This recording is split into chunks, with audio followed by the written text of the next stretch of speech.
Welcome to the Reading for Wellbeing podcast. I'm your host, Professor Pizzulo. Today, I'm talking with Sophie Grégoire Trudeau, author of Closer Together, Knowing Ourselves, Loving Each Other.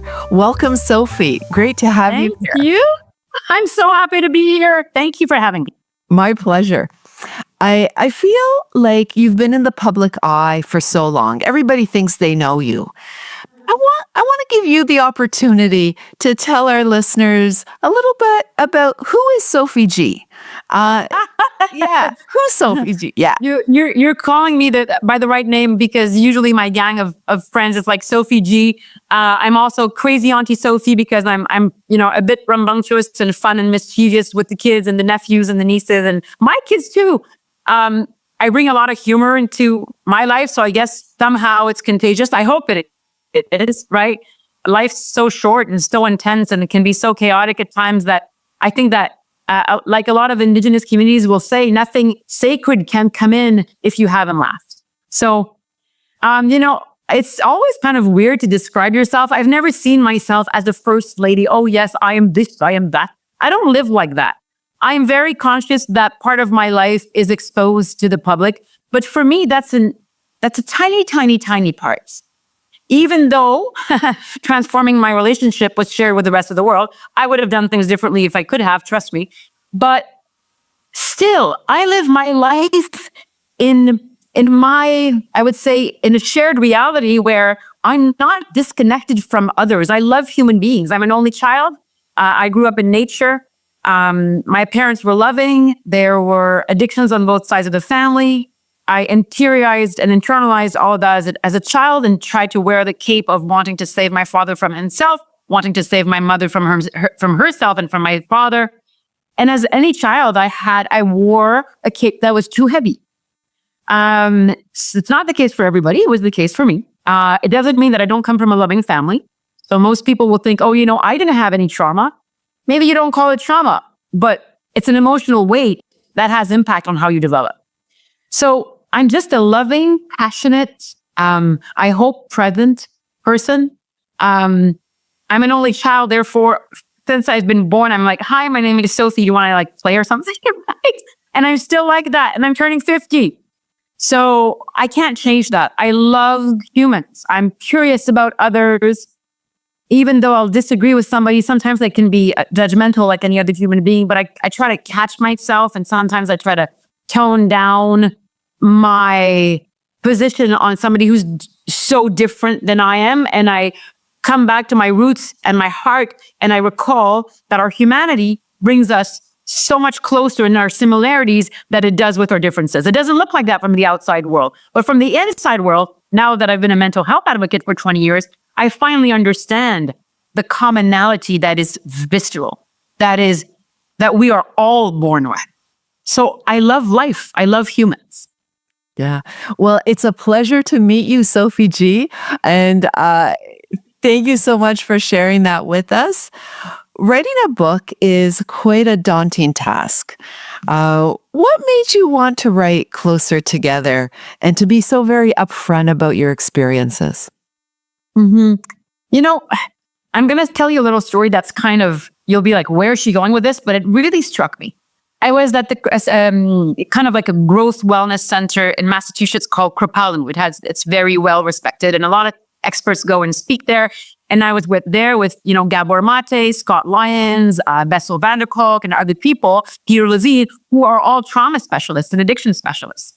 And I met a woman there who worked with newborns. And she told me that through all her work, and she does somatic body work with babies, and most of them are colicky, right? A lot of babies have colics.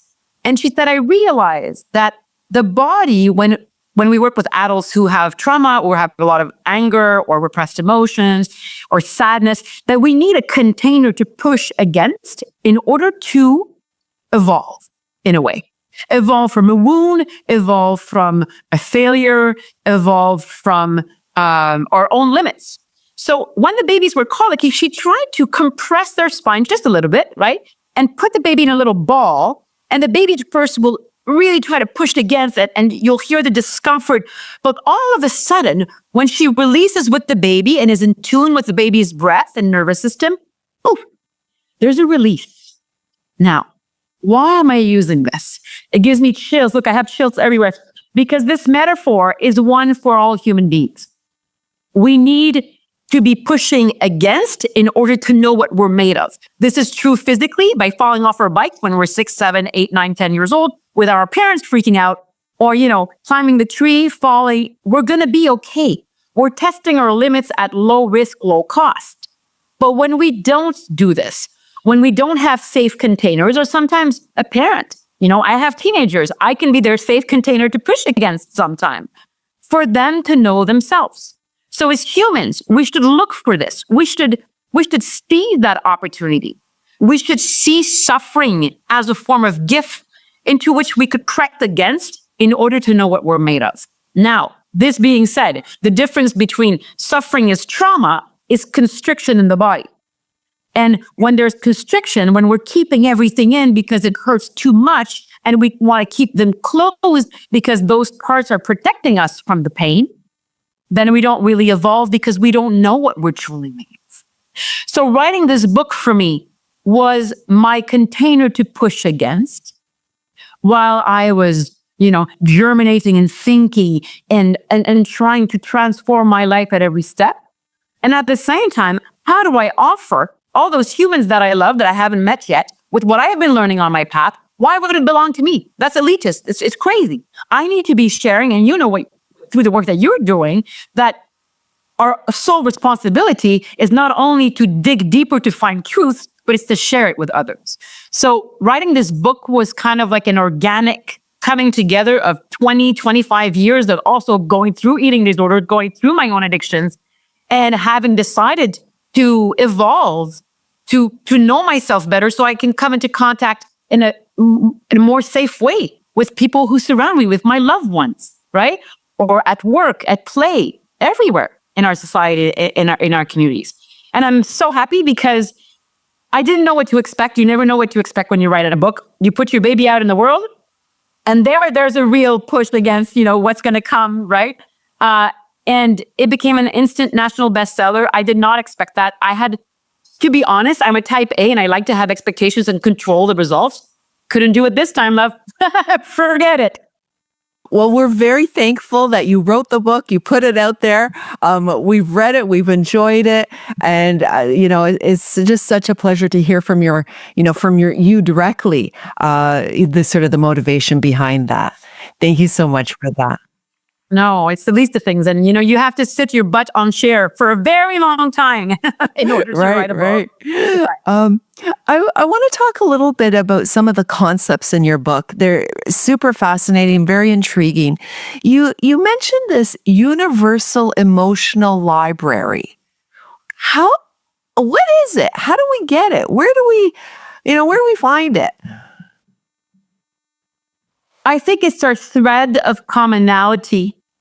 I think it is, as you can imagine, a library filled with books, right? In every country, in every city, where it's allowed, there are libraries, and hopefully they are unbiased learning experiences. Yes, so important for us to be able to gauge different differences of opinions in order to form one that is well instructed and wise and discerning. So, talking about this discernment, a universal emotional library would mean that every child has a right to emotional regulation, to self-knowledge. This is becoming a luxury in a world where we are rewarded for self-betrayal. We don't want to age. We have to change our faces, our bodies, our breasts, our hips, our nails, our hair, our teeth. It's insane.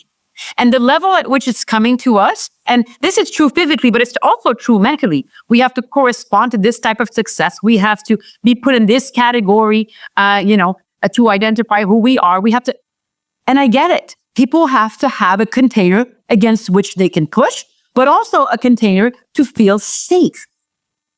And without emotional safety, there is nothing.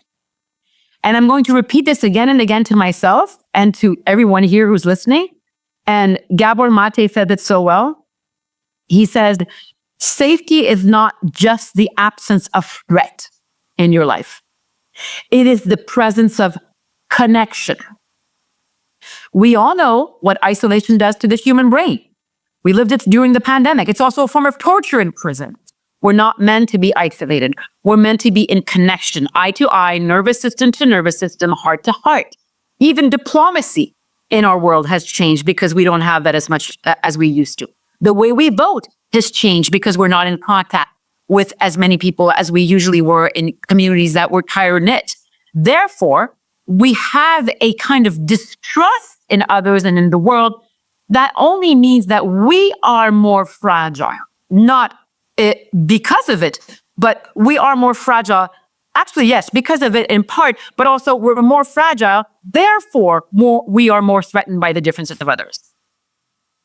Yes, such important. It's a serious matter. Yeah, very serious, very important, very important. I'm so glad you talked about that a bit, and because it's a good segue into my next question about negative emotion and wanting to run from it. I think it's a fairly natural tendency to want to run from it, I should say. Do you have any strategies on how we should cope and how we should deal with a negative emotion? Oh yeah, because I have been too, and I've been pressed and presented with a lot of negative situations as well. So a couple of things. First of all, there are more positive and more negative emotions, but there are no bad or wrong emotions. Human emotions are not dangerous. Our human brain is about 200,000 years old. It hasn't really changed in its structure for all these years. Therefore, our human brain has an intrinsic value and movement of getting away from danger and seeking comfort. So it's kind of normal that we're in this world trying to get away from danger or threat and seeking comfort. What does this remind you of? I'm going to give you a definition, and I want you to take a chance and tell me what you think I'm thinking about, okay? I'm talking about. So to everybody listening, think of a micro habit or a big habit that you have that provides you temporary relief, positive, temporary, soothing relief, but that through time isn't really serving you well or the people around you. What do you think I just defined? Oh my goodness. There's so many habits I can think of. I mean, No, but what's the definition of what I just described? It's addiction, right? So we're addicted to soothing behaviors that provide us temporary relief. But usually when we have habits that aren't great for us in the long term or for people around us, it's a form of addiction. Now, people think, eating disorders is not like a heroin habit or a sex habit or a relationship, jumping from one relationship to the other, watching too much TV, being obsessed with our physical appearance, being on social media all the time. These are all micro habits that take the form of addiction when in the, midterm, they're not so good for us. So the negative emotions, if they're not felt fully, we will try to find other ways to numb our pain. And our primitive brain does that, right? When you come back from a day of work and you're tired, you want to go lay on the couch with your beer or your glass of wine or lock yourself in the bathroom so the kids don't bother you. Guilty. I've done it. Just try to get some soothing, peaceful time because we live in such a fast-paced, chaotic, attention-numbing, right, environment. So negative emotions, I would call them, intense emotions. I think the most important thing is to be aware of them, to fully live them and feel them, and then to understand where do they come from? Why am I so angry? Because if you start blaming the world and blaming others for your misfortune, and we'll take the extreme cases aside, okay? Because there are some people who are stuck in systems that are oppressive. But for most people, if you're blaming your partner or you're blaming your boss or you're blaming your students or whatever it is, usually it's because you don't want to do the work of knowing how to come back home to yourself. and to deal with your difficult emotion. Suffering is normal. Trauma is less normal. But what's normal anymore? We're pathologizing ourselves. And for somebody who works in this field, that, from a scientific point of view, we're pathologizing ourselves. But really, our bodies are doing the exact job they're supposed to do. They're reacting to the dangers and the threats which are surrounding us constantly because of the bulldozing information coming our way constantly, and the stressors of life, and the performance issues, and the list goes on. Our bodies are doing their job, but they're overwhelmed. They're in overload. So they're reacting to abnormal living circumstances. And we're saying, oh, he's sick. He's got to be on this medication. It's okay. Thank goodness we have some types of medications for some cases. But we have to be really careful at understanding the roots of our anxiety, the roots of our sadness, the roots of our anger. I was listening to a podcast recently about why humans cry. We have 3 basic types of tears in our eyes. The first ones are basal. So just right now, we're looking at each other, like there's a little bit of fluid in your eye to keep it from drying out. Then there's reflex tears. If there was a big gush of wind that came into my room right now, my eye would become more watery to protect it from irritants, right? And foreign objects or whatever. And then you have your emotional tears. So scientists have looked at the components of emotional tears. And what are we finding? We're finding stress hormones that are brought out of the body when we cry. So crying is not only for survival, an empathetic way of connecting because people see that you're in distress, which is very important for evolutionary purposes, but it's also really important to release the stressors in your body, which is fascinating.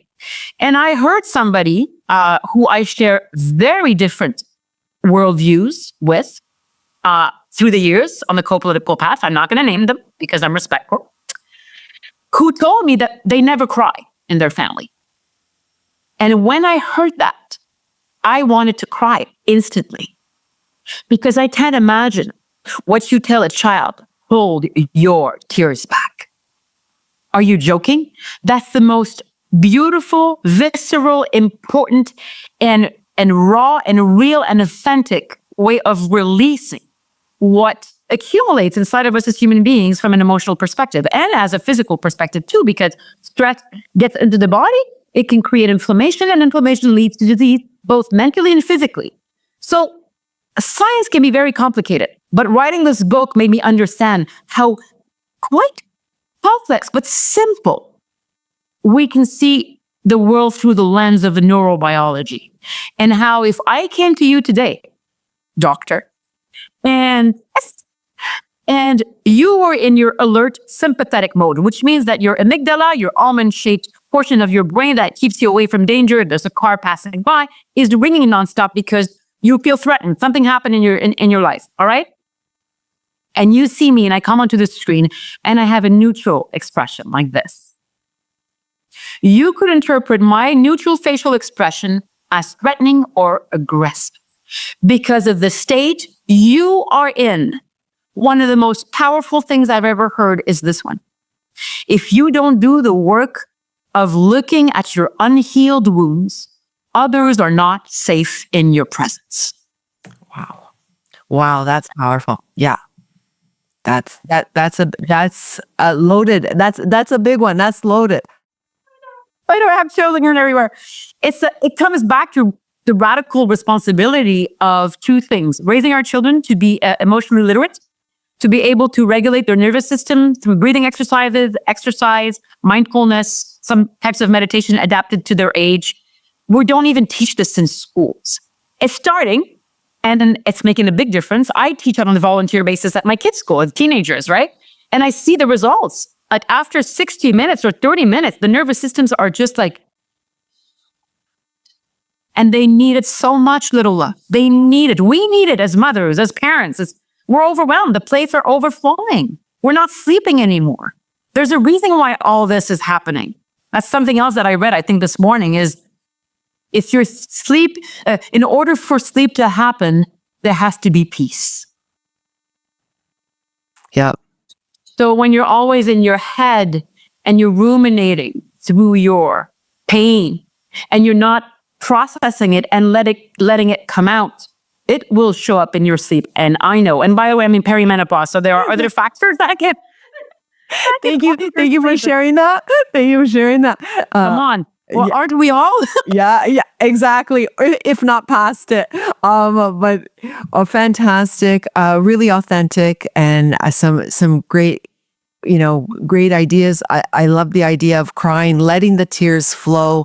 That that also has a physical reaction, not only a mental reaction, and the two are so intertwined. Can you talk a little bit more about other strategies, additional strategies that we could all just try and help with some emotional regulation? Have you come across any? Do you use any that you would recommend? So I teach yoga and meditation, right? So I cannot teach something that I haven't experienced myself. I try to practice daily. If I skip a day, I'm like, Soph, you should have done it, right? So every time I'm back on my mat, I'm grateful. I really am, because I feel the results in my body. So we have to remember that we're trying to solve so many problems in our world that are right brain problems, that are more emotional problems, with our left brain, which is more logical, mathematical, cognitive, decoding it, right? It's not going to work. We won't be able to outthink our way out of stress and trauma. Cognitive behavioral therapy is amazing. You can talk your stuff out. It's very important. But if we don't release it from the body, as Bessel van der Kolk says, the body keeps the score. And it's true. So you can do all the talking you want, but if at the end of the day you don't shake it off, or you don't yoga it off, or you don't tai chi it off, or you don't, run or walk or climb or swim or whatever, the human body is made to move. And without the container to push against, we're going out back to the little baby who has colics, right? Who needs a container to push against. The body needs it too. So when I teach yoga and meditation, one thing that is I think most important is to always be smiling at some part of the practice. We don't have to take ourselves so seriously all the time.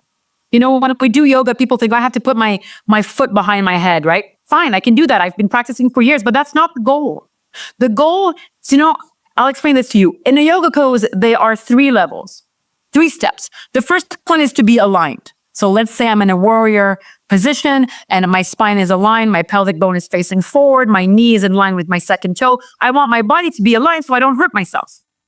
Then you find your breath. Where is my breath in the pose? The more demanding the pose, the more relaxed the breath. Think about an argument. The more angry I get, the more I play with my breath and I calm down my nervous system.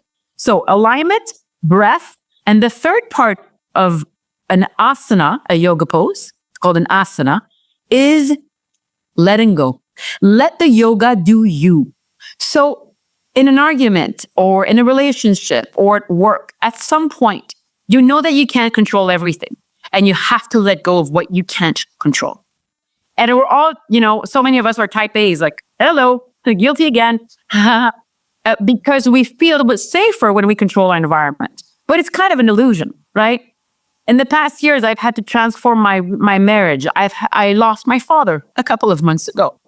I have 2 teenagers from which I have to cut ties too. And it's healthy. It's part of life. It's part of evolving and transforming. But it hurts. But here's the trick. That pain is part of life. So there are ways to be able, and we can even try a technique right now if you want. There's little things that I do in my everyday life that sends a signal, and science is backing these exercises up, just so you know. That sends a signal to your brain saying, 1, you're safe. 2, you can relax and digest, which is your parasympathetic nervous system. So the 2 branches, as you know, sympathetic, your alert mode. You're reacting to life, you're in action mode, and your parasympathetic, where you're more tuned down and you're able to digest better. When you're super stressed, have you ever noticed that you don't digest as well? Yes, because the 2 work together. So the vagus nerve, we have to talk about it for the people who are listening who don't know what the vagus nerve is. It's the longest cranial nerve in the body. It's called vagus from wandering nerve because it goes everywhere from the brainstem down into the throat region, through the chest, the belly, the the lower organs, lower abdomen. And it's responsible for regulating so many functions in the body: digestion, heartbeat, pupil dilation, salivation, so many functions. So the most fascinating thing to learn is that the belly communicates with your brain, gut-brain axis. 75% of the signals or more come from the belly to the brain, not the brain to the belly.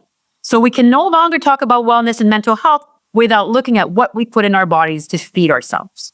So the way we can intervene on regulating the vagus nerve is through different exercises. A very simple one: when you feel stress, all of a sudden, you could take your index fingers or your middle fingers and you put them at the bottom of the ear, like right above the earlobe where that little dent is, and very slowly you pull down on each side. And when you do this, can you notice that you're not tensing? You're releasing your jaw. You're releasing the space between your eyebrows. Even the muscles around the eyes relax. I'm speaking, but you're not. You have nothing to do but just pull a little bit. Not too lightly, but not too harsh. Just medium pulling down. Just so you feel a stretch in the ear, which is kind of weird. And relax your tongue in your mouth. And see where your breath is. And make it long and spacious, but without changing too much of it. And I want you to bring your attention. You can keep your eyes closed or open, but I want you to sense what's happening in your body. Is there a tingling sensation? Is there discomfort? Is there more salivation process in the mouth? Is there a natural sigh, maybe? You don't need to name or judge, just sense and feel, no thinking. And very slowly, in 5 seconds, take 2 last deep, long breaths.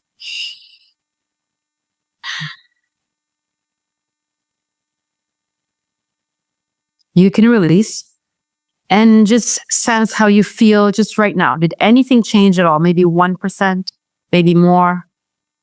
So we stimulated the vagus nerve through the ear region. And the other exercise that's quick that we could do is the wooing sound.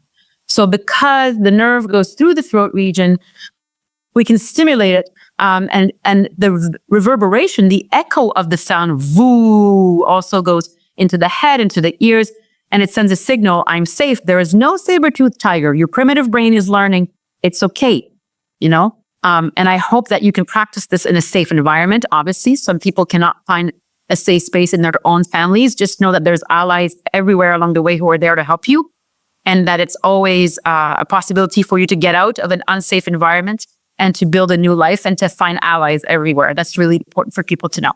So the next one would be just taking, I'll just demonstrate it once and then we can do it together. So I'll inhale through my nose and I'll say, "Voo."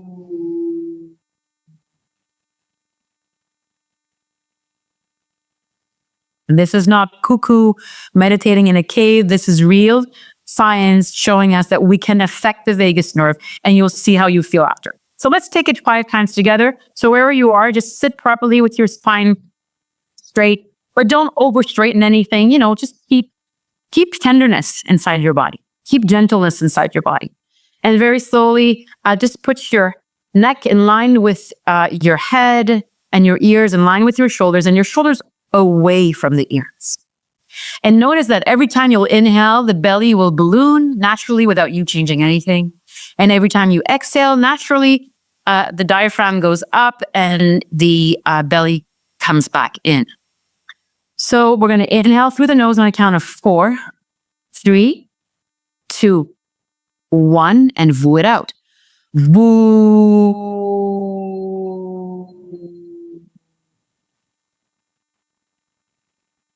Make some noise when you voo. Inhale 4, 3, 2, 1. Woo.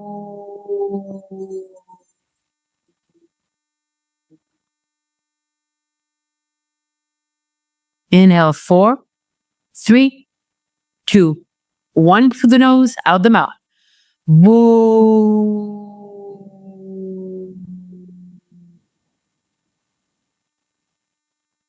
Inhale nose, 4, 3, 2, 1.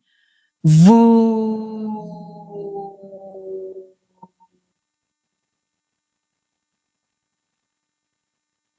One last time, patience. 4, 3, 2, 1. Let it out.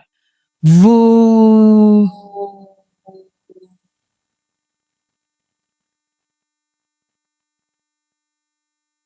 And hold and see and sense without numbing or naming or judging how you feel in your body. It's rare that we do these vagus nerve stimulation exercises in a podcast, but they can be listened to so easily without having to see the person. I implore you, invite you gently to practice this every time you feel stressed and see how you feel after. It will become an automatic practice that it's just a micro habit.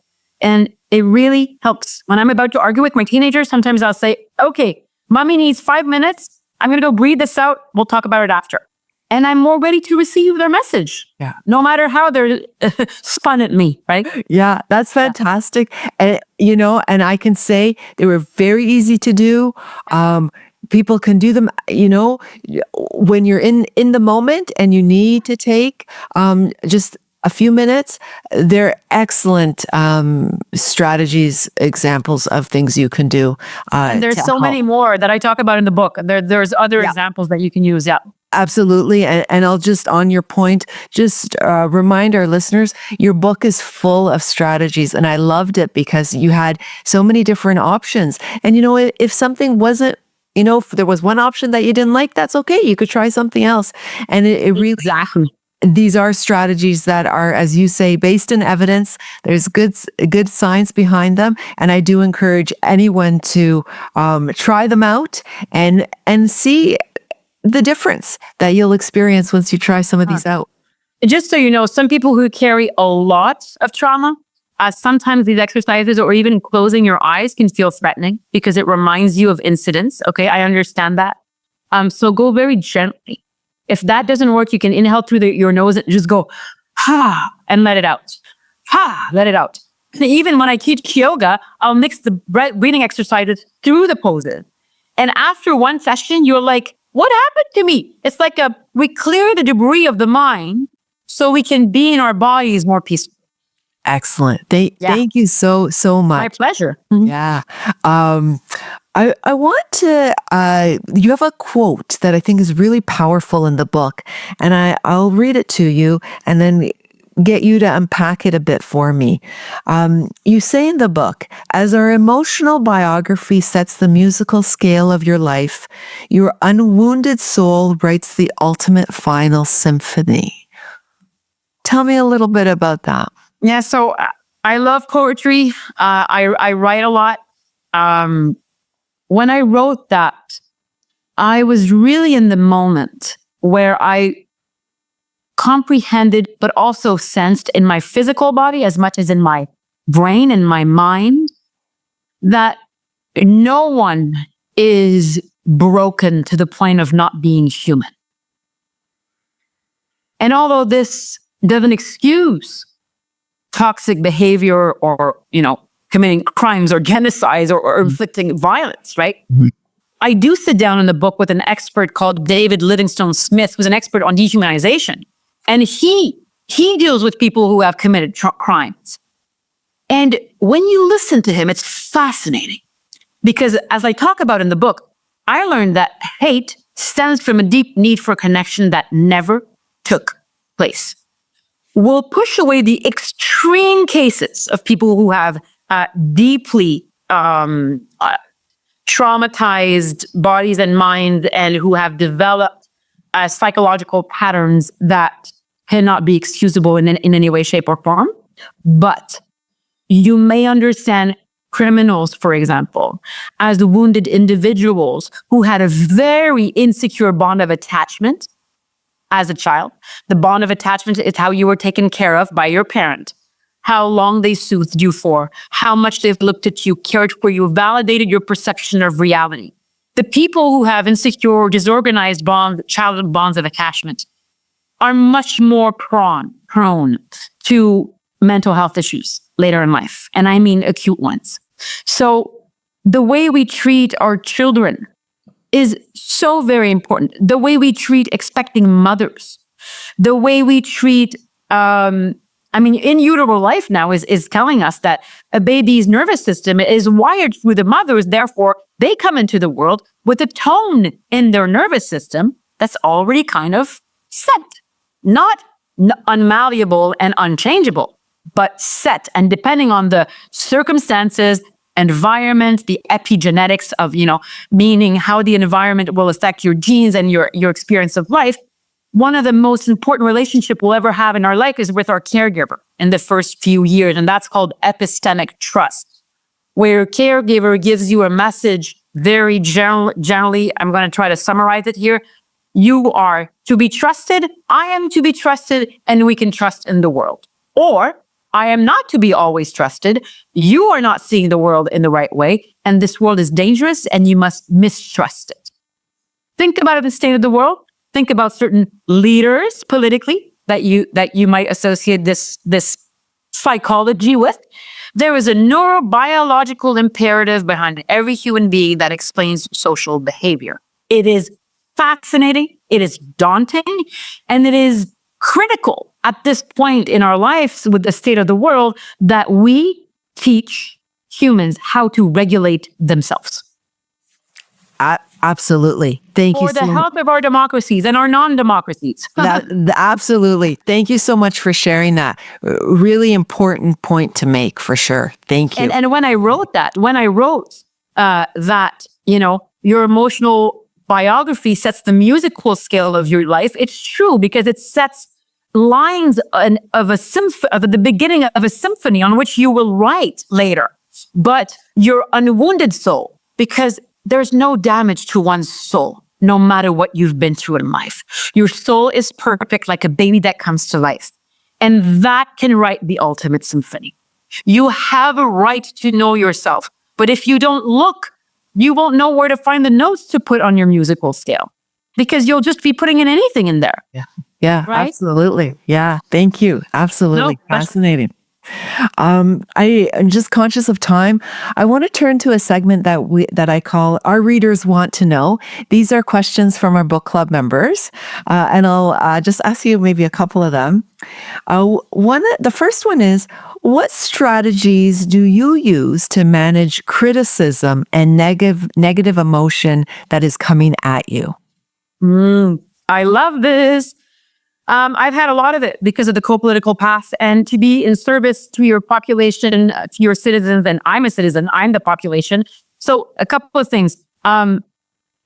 We think it's the majority of people criticizing, but when you look at the data and the research, and when you actually meet people in real life, it's a minority of people that's making a lot of noise. Now, unfortunately, when you look at the data, you might be able to feed me better here. I think it's about 50% of the population that is dysregulated from an emotional and nervous system point of view. So meaning that they are in their sympathetic nervous system, their alert mode almost chronically, too often, for too long. And that really sets a tone of distrust in others. And therefore, the more fragile you are, the less you know yourself, the more you'll be affected by other people's opinion of you.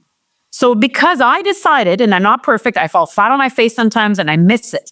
But because I do the work of trying to know myself, and I'm a courageous woman, I'm a really courageous woman. My father is hearing me right now. He used to tell me all my life, making me emotional, go stuff, you can do it. And every time I doubt, I'm like, come on, Soph, come on. Get back up, you can do this, right? But I allow myself to cry it out. I allow myself to scream it out, right? It has to come out of the body. So the criticism can be constructive if you want to be a better person. Sometimes I ask myself, holy crap, maybe I should listen to this. Maybe it's going to make me a better person, right? But I have to look at where it's coming from. And if it's coming from somebody who's, aggressive, dysregulated, I see it with more compassion and curiosity. Today, I find it quite sad, to be honest, because it's doing harm to families and communities and our society and our world. So I try to use my discernment. I would say my maturity.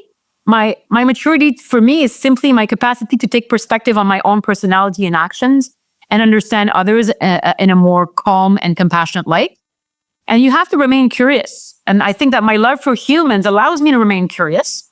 Therefore, I don't feel as threatened by negativity. And when I read it, I'm like, that person has never met me. Are they out of their mind?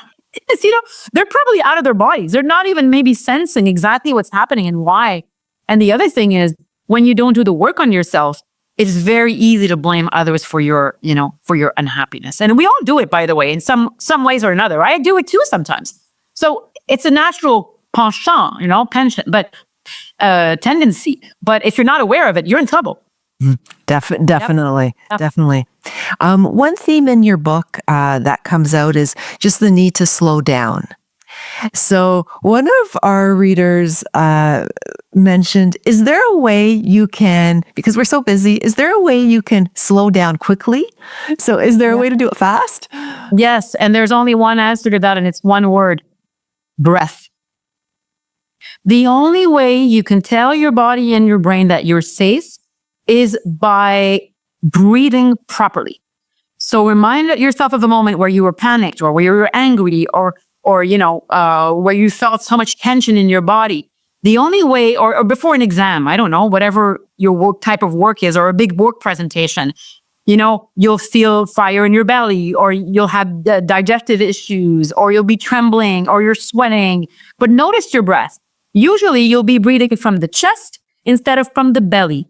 So when we do breathing exercises, sometimes I'll ask people, like right now, you could put your hands on your lower belly. And when you inhale, don't try to control anything. See when you inhale what happens with the belly. It balloons. And then when you exhale slowly, it comes back in. Yeah? You see that? So most people breathe the opposite way. When they breathe in, they take the belly in. And when they breathe out, they take the belly out, which is not the natural way the body breathes. So our diaphragm, which is our breathing muscle, that, when you breathe in, it kind of goes up and flattens. And then when you breathe out, it comes down and the wings come together again. So when you're not breathing properly, the diaphragm is not doing its muscular job properly. And therefore, it affects your posture. It affects your mood. It affects sometimes even your level of oxygenation in your body. So it is so important. And a lot of teachers will tell you that the breath is kind of like the bridge between the body and the soul, right? It's a messenger to us, but we don't even learn this. We don't even talk about the breath. Who has time to talk about the breath? Oh, funny. We spend hours on social media, but we can't breathe properly for 5 minutes a day. We should really look at ourselves, in truthfulness, and realize that we've kind of like run astray, and we have been disrespecting our own circadian rhythms and, exposure to natural light as well. It's not just about the quantity of light that comes into the retina, but it's also the angle at which the light comes in. As much as you can, when you wake up in the morning, look at the sunrise and look at the sunset as much as you can. And in the nighttime, try to bring all the lights in your home super low. Do not go put bright lights in your eyes a couple of hours before going to bed. And then we're asking ourselves, well, we have a sleep, epidemic, right? Insomnia is a real problem. So we really have to come back to our more natural cycles, whether it's aging, whether it's being in tune, knowing how to calm down, even through our periods as women. We're taught, hide them, go out there, nothing can stop you. Yeah, fine. I get it. I go swim too when right? But some messages in the body tell us, take some time down a little bit, just slow down. My dad always used to tell me, and he used a little swear word in Quebec. I won't repeat it here, but he used to say, I'll say it in French first. He would say, Sophie, arrête de courir, tu te retardes, which means, Soph, stop running, you're going backwards. And I used to roll my eyes and be like, ugh, but I get it now. Yeah, excellent. Thank you. A bit of a fun question. Do you still play pranks? Because you're a bit of a prankster. So do you still play pranks? And if you do, can you share a recent one with us? Are you kidding me? It's one of the things I love most. And sometimes they're tiny pranks. Like for example, this morning, my 50-year-old girl and my 10-year-old son had a bit of a sibling fight because one of them had their water bottle that they were filling up for their lunch. And, they pressed the bottle and the water went on the other. What? doing? And blah, blah, blah, sibling rivalry. And then one had to say that he was sorry and he didn't. So, kind of like I drive them to school, or we walk together, whatever. And I kind of had the idea of taking the water bottle and say, have a good day. Just like little things, just little mischievous, but never bad mischief. Just little pokes here and there, or like pretending like sometimes we'll go to like, an important event together and I'll slip. I'll just like slip like a crazy woman and they're laughing their heads off, but I did it on purpose. Just things that bring, I would say, self-deprecation to the equation of life, because I think we have to take life seriously without taking ourselves too seriously. And there's a lot of people who take themselves seriously. Yeah, for sure. Yeah. Well, your sense of humor has certainly come out in the book. And, chatting with you, it's clear that you really do embrace life, enjoy life, and have fun with life. If you're not playful, usually you're missing out. When a mammal is sick, they stop playing. Same thing for a human. When a child is sick, they stop playing. Same thing for humans. So when we play, it tells our brain that we're safe. Playfulness is an intrinsic and very, very important, crucial need for humans. Absolutely.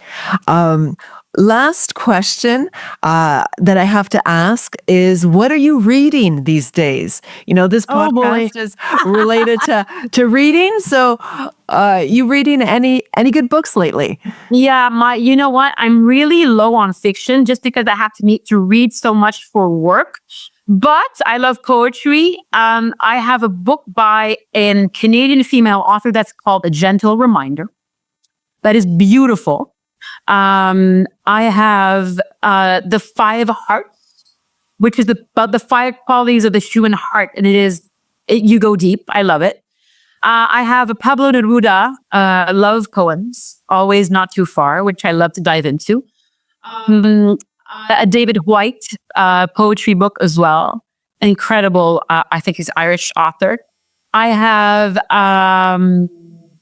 you're catching me on the fly here. Mother Hunger. I love that book. I'm still not through it. And Mother Hunger is about how we are hungry for a connection that grows such deep into our roots as human beings that we tend to underestimate between our mother and ourselves. So that's fascinating too. And sometimes I'll just be like more of a light read, a light fiction here and there, but I don't have that much time. I'll listen to podcasts, and it's all about, obviously the biology of trauma, the human experience. But there's nothing I love more than hearing poets, artists, scientists talk about, yes, everything that we know, but the spheres of what we don't know. And how to navigate that poetically. There's a letting go. There is one of my favorite quotes is, innocence is one's ability to be found by the world. And that reminds us that as growing, mature adults, what we're really doing, if we're aware, is that we are reparenting ourselves with the utmost gentleness, presence, and knowledge, if we're open to it. Not saying that our parents weren't good parents, but it becomes a second task that is more intimate than the first, because we are alone with ourselves and the solitude of what it means, the poetry of what solitude means, not loneliness, that's different. Solitude, to be able to sit in silence without feeling overwhelmed, is the biggest gift of life. Tons of suggestions. You said I caught you off guard, but that's a lot of options for our readers for sure. I'm just conscious of our time, and maybe I'll just say, do you want to give us your final thought on sort of creating positive relationships? Well, you know what? Should I end on another quote that I love? And I'll share it with you. So it's a quote from Rainer Maria Rilke, and it says this. It says, I want to unfold. Let there be no space inside me hold itself close. For where I am closed, I am false. Thank you. Thanks so much for being with us, sharing with us, being your authentic self with us. The book is called Closer Together, Knowing Ourselves, Loving Each Other by Sophie Grégoire Trudeau. And I believe it's #1 on audiobooks. Yeah, we just learned that like a couple of weeks ago. It made the list of best on Audible in books, French and English. And it's great for me because I spent like 70 hours in the studio, brought my kids in at some point because I couldn't get the sitter. Like it's just, mom's trying to do it all. So it was a beautiful process. And I think that people will feel my voice when they listen to it. So thank you for your time. Thank you for your openness and for trusting me to hold this conversation with you. And huge hugs and kisses to everybody. Thank you so much. Either listen to the book or pick up a copy and share it with someone you love. Thank you so much. Thank you. Be well. Be well. We hope you have been enjoying the Reading for Wellbeing podcast. If you would like to become a member of the Reading for Wellbeing book club, follow the link in the description. If you're passionate about evidence-based information on health and wellness, don't forget to tell your friends and join us by subscribing to the channel. Happy listening and happy reading. Bye for now.